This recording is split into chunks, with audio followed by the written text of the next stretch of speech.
Hey, good morning, everybody. I'm Hot Rod Bob, and you've got Gas, the morning edition. And us car people, and I'm saying guys and gals, we like a multitude of cars.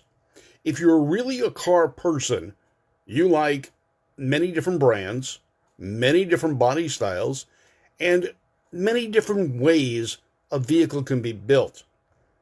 But doing that is an expensive proposition. Doing that, well, not that many of us get a chance to do that. There are people like George Petit and others that have vast collections.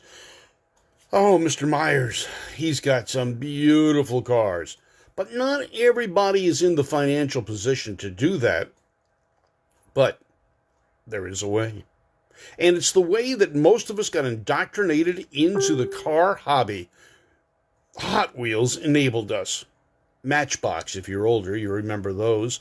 They're still around, but not quite the same as they were when they first came out, because when they first came out, they were these scale models, HO size, 1/64th scale, and they were primarily British vehicles. And I can remember British vehicles played a big part of my upbringing. And GG says 50s something still in the hole on his Mustang. Yeah, 50,000 on his Mustang. He could have done one 1/24th scale from AMT and had lots of money left over. And a lot of people do. I still do. The latest car that I built as a model was a 1/8 scale C4 Corvette. Sitting next to it is a box that I haven't opened yet of a C2 Corvette. Now, Monogram made these huge 1/8 scale models, and I was lucky enough to have purchased a couple. Good morning, Craig. How are you doing?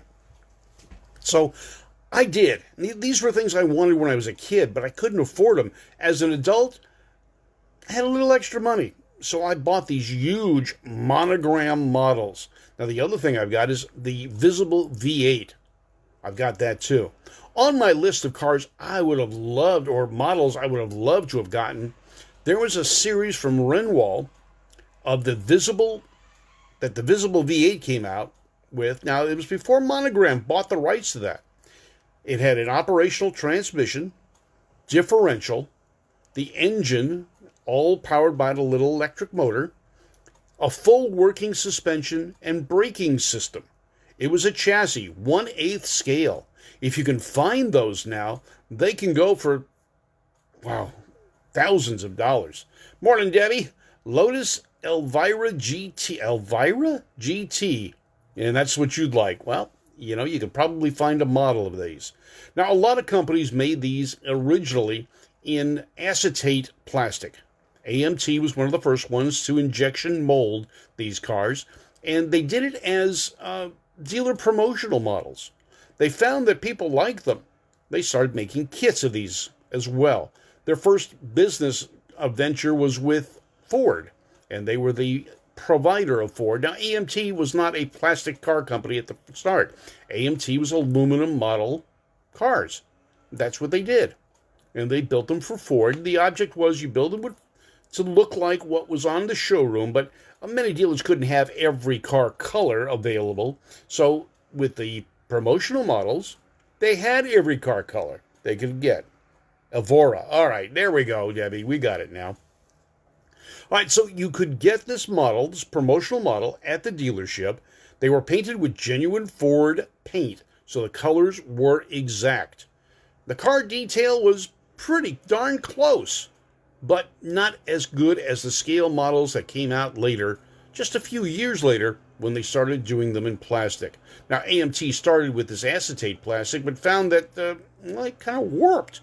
Yeah, heat got to it. And if you go to a swap meet sometime, good morning, Neil, and you check out some of the promotional models from the early 1950s, you'll find that they're not usually straight. They're warped. They have different shapes to them that wasn't there when they first cast them, and that's because of the acetate plastic they were using. Later on, they went into a polystyrene, and that created the models that we have today.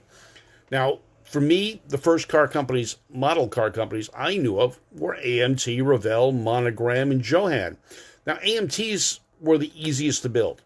Johans had the least amount of detail, although they were promotional model makers as well. AMT started with Ford with the aluminum models and changed the name of their company. Well, they started another company so they could do General Motors cars. This led to model kits that people like myself, as kids, would save up our allowance. I got 25 cents a week back in those days, and the model was $1. It took me 4 weeks to get one model, and I could build it in an afternoon. But man, I was happy. I had a car. They were great. I still had my Matchbox cars, and as old as I am, it was before Hot Wheels, guys. So Matchbox were the small cars that we could get, and I loved them. We just talked with Steph at I Drive Classics, and we told her that we were indoctrinated in British cars based on Matchbox models. And Jerry Weddle says he made it. You made it semi on time. Yeah, you're here. You're good. Cool. Dick Mosley's here. His son has 2 of the models. His grandpa had a Ford dealership from 59 to 60. There you go. Now, a few years ago, when I bought my Corvette, I decided I wanted the dealer promotional model for it. Well, I got a little addicted. And eBay, they enabled me, and I've got every C4 promotional model made. As a matter of fact, Mark McGeorge, my buddy, just found a promotional C4 model that was made for the Corvette Museum in Bowling Green. He grabbed them for me. He got them in a garage sale. I got to get him the money on those. Oh, Peg, you weren't supposed to know about that. Oh, well. But through the years, we did different model cars. I've done the 1/8 scale Big T. Now, here was a T-bucket, a hot rod. It was not based on a real car, but they ended up building a real car based on the model. 1/24 scale became a real popular size, 1/24 and 1/25, and Hollywood Hot Rods recreated the Model A hot rod pickup truck called the Black Widow. Now, they did it measuring the model because the model was not based on a real car. It was simply based on appearance. Well, they reproduced it as a real car, which was quite difficult because the sizes and the scale were not accurate. Now, Troy and his group, they got it done. It looked great. And when they debuted it at the Grand National Roadster Show, they had a reproduction of the box the kit came in as the backdrop for the car. So model cars do lead to real cars, as do real cars lead to model cars. Now, most of the cars today, the model cars that we find in the stores, you can get them at Hobby Lobby and online many places, are usually in the $15 to $30 range nowadays. They've gotten quite a bit more expensive than they did when I was a kid. And there are literally hundreds of model car manufacturers all over the world. Now, if you really want to get detail-oriented, there is a company that is called Amalgam, A-M-A-L-G-A-M Collection. They build die-cast scale models that are so accurate, the photos look like the real car. They use the proper materials. If the car had a leather interior, it gets a leather interior. The wheels, they're made out of aluminum. The tires, exact replicas, down to the DOT markings on the tire. Brakes, everything is so detailed. You will look at their page and you will see some of these cars and think they are photographs of the real thing. You got to check them out. You also have to have a deep pocket because they're in the neighborhood of $7,000 to $150,000. Yes, they are that detailed. And they're 1/8 or 1/18 scale, depending on what you look at. But they are gorgeous. They are amazing. You are not going to put it together. Yes, Nigel, the 1/8 scale Big T. I've got mine in the box in pieces. The glue didn't stay together real well, and it kind of fell apart over the years. I'm going to rebuild it one day. I've got the 32 Ford as well. Debbie Bradshaw says the fact that we can be watching the same show at the same time while being approximately 2,000 miles away is cool. Yes, Deb, I'm glad that you're watching. Neil, who's just commented above you, is in the UK. He's even further away, and we're all having fun. So model cars, they've led to a lot of things. Now, one of the things that, maybe a lot of things, they've led to a strong car hobby that many of us do on a regular basis. Now, if you'd like to find out the history of AMT, there's a nice video out there, and you can see it at AMT Model Car History. You can go there and find it. You can also find more videos on Aurora, Monogram, Revell. Now, Revell was another company that was separate. The thing I didn't like about the Revell cars initially when I started building model cars was they had multiple pieces for the body, whereas AMT was a one-piece body. Revell, you had to put the sides on, you had to put the tailpiece on, you had to put the front piece on, and I was not skilled enough as a youngster to get those all lined up right and use the proper amount of glue. I always over-glued things, and one of the issues with the styrene cars is with the glue at the time, it would actually melt the plastic if you put too much glue on it. Now, one of the things I do today is I build resin bodies. Cars, and they're primarily for use on my slot car track, but they're making those. There are, well, there's the plastic printed model cars now, where they are actually doing them, printing out the bodies. They're a little rough, you got to do a little bit of sanding to them, but hey, that's the new way of doing it, and you can print the car of your dreams at home if you've got the printer that will print out in plastic. There are many different model cars of many different models. 57 Fords. The whoops, we got things going here. Old cars. AMT is reissuing many of their early kits from the 1960s. Now, their popularity started when they did the 3-in-1 model kits. They found that the model kits were getting popular, so they said 3-in-1. Well, let's take the 61 Ford, for an example. We'll do the 61 Ford Skyliner. And you know what? People are hopping these things up. They're customizing them. Okay. Why don't we add those custom touches to the kits? So they did. And they added pieces that you could put on the car to make it more customizable. Different hubcaps, different grills, different stickers or decals at the time. Remember, they were decals. They weren't stickers. They were water decals. You actually had to cut them off a sheet, dip them in water until they got loose, and then apply them to the plastic model. There were flames, there were numbers, there were letterings, there were all sorts of things you could do back then. AMT, probably the most popular to me back in those days. But if I wanted a Mopar model, then Johan was the ones I had to go to. And they did the Mopars, they did the AMCs and so forth, and they're still out there.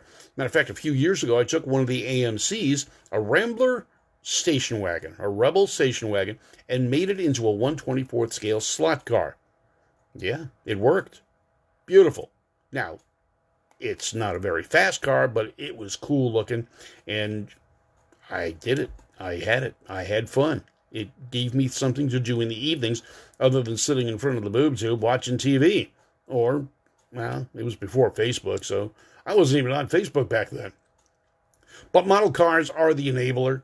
They're a way of getting into the car hobby.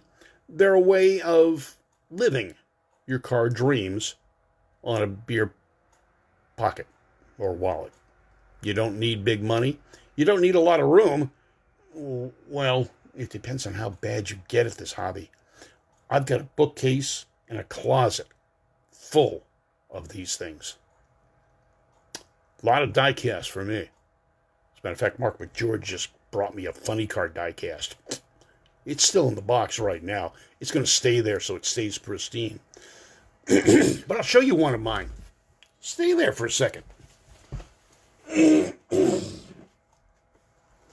One of my favorite racers from the 60s was Ronnie Sox. And I've got his die-cast version of his Sox and Martin Barracuda. Yeah, it's cool. It's big. It's got all the good stuff. The hood doesn't want to come off. Very good detail underneath. Now, I didn't build this one. I bought this one. and I bought it for display on a shelf that I have that has drag racing memorabilia. Don't go away. I'll be right back.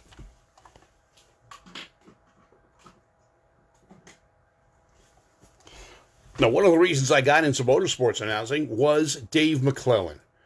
Big Mac. Man, he was a voice, and I'm proud to say that I've worked with him a number of times, and we've become friends over the years. Well, they did a special version of his tuna tank, the Fiat Topolino he personally raced. He signed it for me and gave it to me a few years ago. It's a prized possession in my collection. Now, when I was young, way back in the old days, well, I built model cars as we're talking, and I built one for a car show. The judge for the car show was the very first TV and movie star I'd ever met, TV Tommy Ivo. Now, a few years ago, I found this Hot Wheels version of Tommy's Dragster. And I know the reflections are bad here right now, but there it is. TV Tommy Ivo. And I can say now that I'm kind of friends with Tommy. We're in the same car club. We see each other on a regular basis. And I've had the opportunity to interview him a number of times. So this is the Hot Wheels enabling set. And I've got that too. But model cars, a great way to get into the car hobby. A great way to learn the names of parts for a kid. You put a kid with a model car, and you have them name the parts. Figure out what part is which. Follow the directions, put them together. It's a great way to start creativity and get someone hooked on the car hobby. I'm Hot Rod Bob, and I'm definitely hooked. You've got gas, the morning edition, brought to you by Service Tech. Have a great day, everybody, and we'll see you tomorrow. Keep those cars running. A lot of activities this weekend. We're going on a car cruise on Saturday. Hope you are too. Take care, folks. I'm Hot Rod Bob, and you've got gas, the morning edition.